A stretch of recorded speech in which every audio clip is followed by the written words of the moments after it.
Hypnotism या समूह विज्ञान के बारे में आज मैं चर्चा करूंगा और उन आयामों के बारे में समझाऊंगा जो आज के वैज्ञानिक युग में मानव के लिए अत्यंत कल्याणकारी, उपयोगी, लाभप्रद है।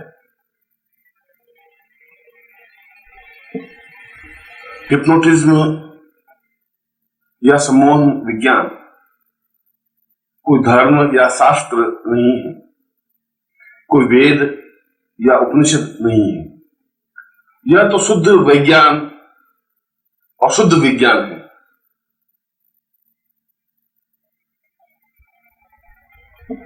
जिसे भारत में तो अपनाया ही जा रहा है। पूरे विश्व में इसका प्रयोग और इसके लाभ उठाए जा रहे हैं। सही अर्थों में कहा जाए तो सम्मोहन विज्ञान आने वाले युग का विज्ञान है। एक ऐसा विज्ञान है जिससे आने वाला समय, आने वाला युग प्रभावित होगा। करोड़ों करोड़ों व्यक्ति इससे लाभान्वित होंगे और जीवन की समस्याओं, जीवन की बाधाओं और जीवन की अड़चनों को इस विज्ञान के माध्यम से दूर किया जा सकेगा।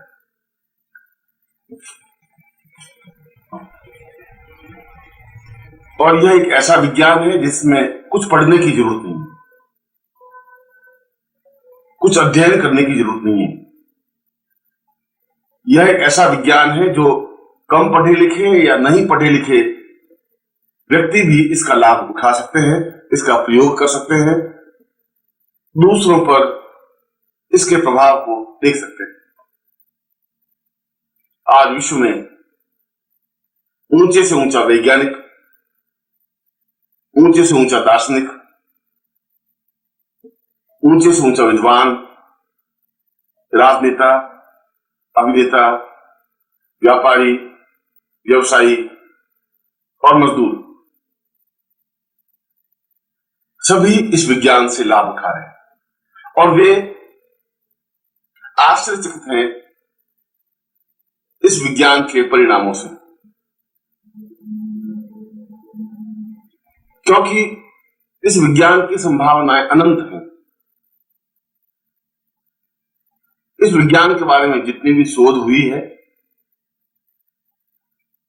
जितने भी नवीन खोज हो रही है, वे मानव जाति के लिए वरदान स्वरूप सिद्ध होती जा रही है। और मानव यह एहसास करने लगा है कि वास्तव में ही इस विज्ञान के माध्यम से संपूर्ण मानव जाति को सुखी और आनंदमय बनाई जा सकती है।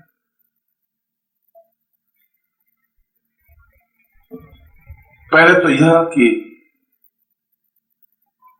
यह सम्मोहन विज्ञान है क्या, इसे संक्षेप में समझना जरूरी है। मैं इसके इतिहास पर नहीं जा रहा हूं, मैं यह भी नहीं समझाने जा रहा हूं कि इसका प्रादुर्भाव कब और कैसे हुआ।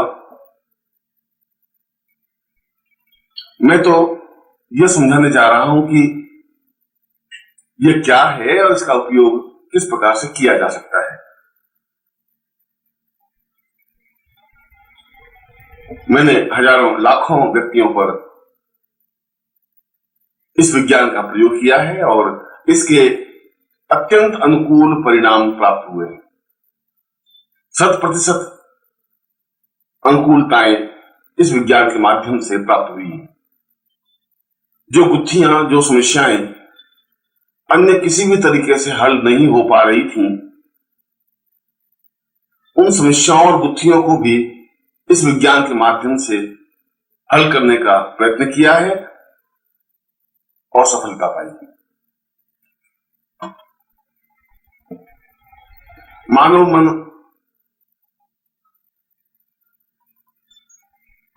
दो तत्वों से निर्मित है। एक उसका बुद्धि पक्ष है, बुद्धि से सोचता है, विचार करता है, चिंतन करता है, एक धारणा बनाता है और किसी के प्रति एक आयाम स्थापित करता है। इस बुद्धि की वजह से ही उसके मन में क्रोध, घृणा, ईर्ष्या, प्रेम, मातृत्व, दुख और सुख की पीड़ा का अनुभव होता है। बुद्धि ही यह सोचती है कि यह मेरा परिवार है, यह मेरा बेटा है, यह मेरी पत्नी है, यह मेरी प्रेमिका है, यह मेरी मां है, और बुद्धि ही सोचती है कि यह मेरा शत्रु है, मुझे इसको समाप्त कर देना है, मुझे इसको पीड़ा पहुंचानी है। और जब वह पीड़ा नहीं पहुंचा पाता तब दुखी होता है, संतप्त होता है, पीड़ित होता है। और दूसरा तत्व हृदय या मन है। हृदय तो विज्ञान की परिभाषा में एक धड़कता हुआ मांसपिंड है जो रक्त को साफ कर पूरे शरीर में प्रवाहित करता है। इसके अलावा उसका कोई उपयोग नहीं है। कवियों ने जो हजारों हजारों गीत और शेर व शायरी लिखी है हृदय पर, वे तो उन शायरों और कवियों की एक कल्पना है। विज्ञान तो कहता है कि हृदय में ऐसे संचारी भाव नहीं होते, मगर हृदय के साथ साथ एक मन भी होता है और मन के द्वारा ही आदमी प्रेम करता है।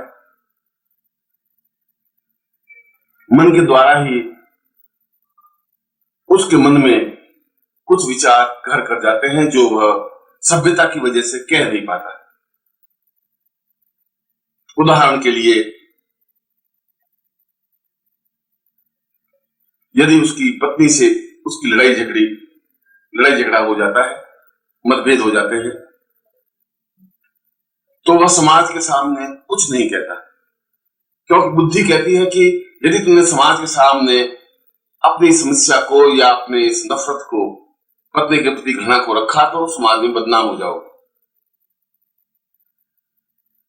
और जब वह अपनी पत्नी के साथ बाहर निकलता है सोसाइटी में, समाज में, तो प्रसन्नता के साथ निकलता है, हाथ में हाथ डाल करके निकलता है और ऐसा व्यक्त करता है कि जैसा उससे, उस पत्नी से उसका अत्यंत प्रेम हो। परंतु उसके प्रति जो घृणा है वह उसके मन में जम जाती है, मन में जम जाती है, मन में एक आक्रोश हो जाता है। और जब घृणा पैदा हो जाती है तो घृणा अपने आप में प्रतिशोध को जन्म देती है कि मैं किस तरीके से पत्नी को पीड़ित करूं, किस तरीके से ठेस पहुंचाऊं। और वह अपनी पत्नी को कुछ कटु वाक्य बोलता है, प्रताड़ित करता है, उसकी इच्छाएं पूरी नहीं करता और हर ऐसा कार्य करता है जिससे पत्नी को पीड़ा या तकलीफ पहुंचे। यह मन का वेग है, ऐसा मन के द्वारा करता है। किसी से प्रेम है तो बुद्धि कहती है कि इस प्रेम की अभिव्यक्ति नहीं होनी चाहिए क्योंकि समाज में बदनामी का डर है, मगर वह प्रेम उसके मन में छिपा रहता है। वह अत्यधिक चाहने लगता है, मिलने की अत्यधिक इच्छा होती है, पर यदि किसी कारणवश वह प्रेम टूट जाता है या प्रेमी अथवा प्रेमिका धोखा दे देता है तो वह अपने आप में बदहवास हो जाता है, परेशान हो जाता है, जीवन के प्रति मोह समाप्त हो जाता है, डॉक्टर और समाज के लोग उससे पूछते हैं, परिवार के लोग उससे पूछते हैं कि क्यों परेशान हो, क्यों तनावग्रस्त हो, क्या समस्या है, मगर वह कुछ नहीं कह पाता, क्योंकि वो तथ्य ही ऐसा है जो नहीं कह पाता। वह तो छुपा हुआ भाव है जिसे समाज के सामने या परिवार के सामने उजागर किया ही नहीं जा सकता। वह तो मन में दबा हुआ एक भाव है।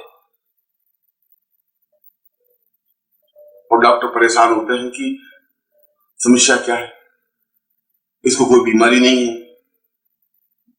यदि चेकअप करते हैं तो किसी प्रकार की कोई समस्या दिखाई नहीं देती। फिर ये इतना परेशान, इतना पीड़ित, इतना चिंतित क्यों है, क्या कारण है? ये कारण डॉक्टर नहीं ढूंढ पाएंगे, ये कारण परिवार वाले भी नहीं ढूंढ पाएंगे, क्योंकि यह कारण तो मन में छुपा हुआ है। और उस प्रेम में वो पागल होकर, बदहवास सा होकर खाना पीना भूल जाता है, व्यापार भूल जाता है,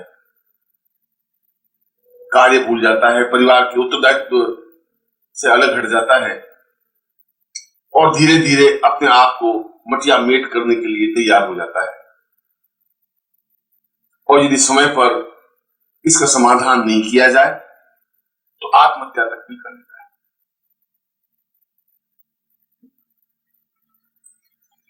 ऐसी स्थिति में कोई चिकित्सा विज्ञान तो उसकी सहायता नहीं कर सकता। चिकित्सा विज्ञान के पास इसका कोई उत्तर है ही नहीं। शास्त्रों के पास भी और पंडितों के पास भी, पुरोहितों के पास भी इसका कोई समाधान नहीं। उसको समझाने से भी उसके ऊपर कोई प्रभाव नहीं पड़ेगा, क्योंकि उसके अंतस्तर में एक भाव है, एक वेदना है, एक पीड़ा है, एक दुख है, और वो समझाने से वह पीड़ा या दुख दूर नहीं हो सकता। मन में एक कसक है, एक चोट है। इस समस्या का समाधान केवल सम्मोहन विज्ञान कर सकता है, जो बहुत अच्छा सम्मोहन विज्ञानी है, हिप्नोटिस्ट है। वह एक विशेष विधि से उसके अंदर जो कसक है, जो दर्द है, जो पीड़ा है, उसी को दूर कर देता है, समाप्त कर देता है। और जब पीड़ा, वो दर्द, वो कसक वो दूर हो जाती है तो वह व्यक्ति अत्यंत सामान्य हो जाता है। फिर उसके मन में किसी प्रकार का एक भाव नहीं रहता, आत्महत्या का भाव भी नहीं रहता। फिर वो आत्महत्या नहीं करता। इस प्रकार से, इस विज्ञान के माध्यम से हिप्नोटिस्ट आत्महत्या को उतारू एक व्यक्ति को बचा लेता है, उसको जिंदगी प्रदान कर लेता है। एक बालक या बालिका, विद्यार्थी परीक्षा में असफल हो जाता है और उसे चारों तरफ अंधेरा ही अंधेरा दिखाई देने लगता है। ऐसा लगता है कि जैसे समाज में और घर में उसकी आलोचना हो रही है, उसको तिरस्कार दृष्टि से देखा जाने लगा है, साथियों में उसकी हंसी उड़ाई जा रही है। वो अपने आप में उपेक्षा का भाव लेकर विचरण करता है और गुमसुम हो जाता है, न किसी से मिलता है, न किसी से बात करता है, और एक हीन भावना उसके मन में जम जाती है कि मैं कुछ भी नहीं कर सकता, मैं एक बेकार व्यक्ति हूं, मैं उन्नति कर ही नहीं सकता, मैं निकृष्ट व्यक्ति हूं। और ये भाव धीरे धीरे उसको पतन की ओर अग्रसर कर लेते हैं। माँ बाप समझाते हैं, पूछते हैं क्या बात है, वह नहीं कह पाता।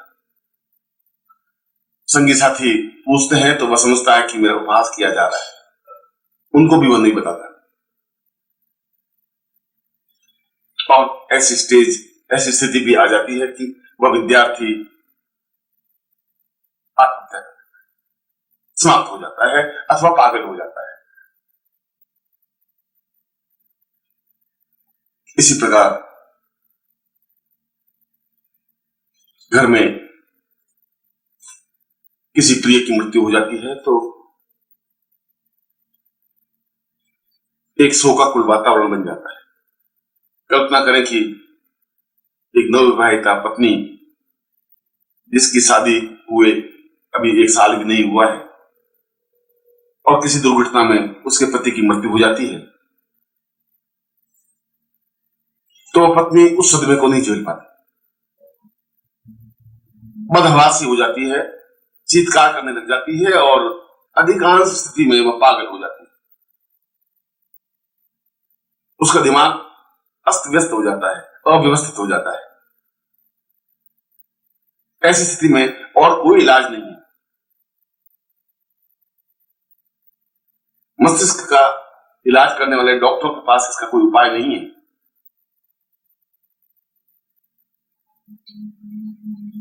उस पागलपन की स्थिति को बचाने के लिए केवल सम्मोहन विज्ञानी ही काम आ सकता है, क्योंकि उसके मन में यह बात घर कर जाती है कि मेरा जीवन बर्बाद हो गया है, जिसको मैं इतना प्रेम करती थी, जो मेरा पति था, वही समाप्त हो गया, मेरी वजह से समाप्त हो गया। मैं इस घर में आई और वह बर्बाद हो गया। घर का एक मुखिया, घर का एक लड़का, एक जवान व्यक्ति समाप्त हो गया। वो अपने आप को अपराधी महसूस करने लगती है, समाज को गालियां देने लगता है, ससुराल वाले उसका तिरस्कार करने लग जाते हैं और वह या तो पागल हो जाती है या निश्चय ही आत्महत्या करने के लिए उतारू हो जाती है। उसे सहज सामान्य बनाने के लिए केवल मात्र सम्मोहन विज्ञानी ही काम कर सकता है। हिप्नोटिज्म के माध्यम से, सम्मोहन विज्ञान के माध्यम से उसके जीवन को निश्चय ही अनुकूल बनाया जा सकता है।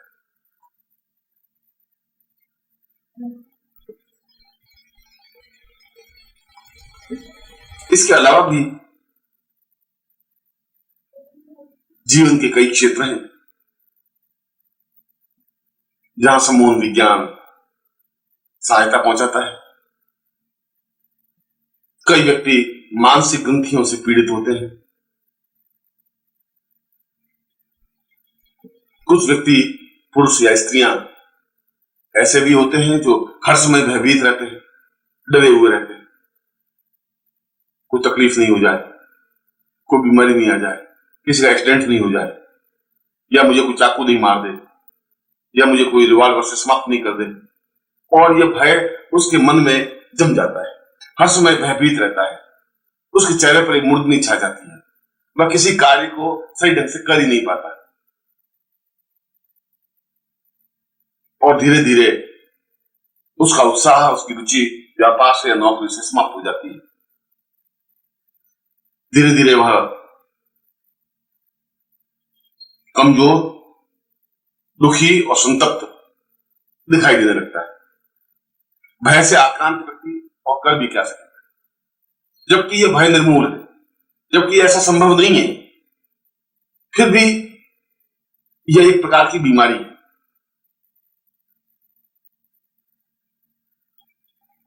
इस भय की बीमारी से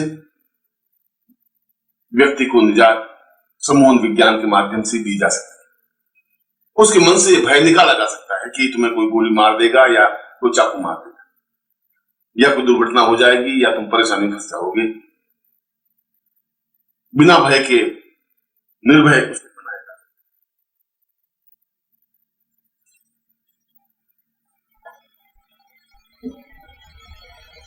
कुछ व्यक्तियों को हर समय हीन भावना बनी रहती, मैं बेकार हूं, मैं जीवन में कुछ नहीं कर सकता, मैं असफल हूं।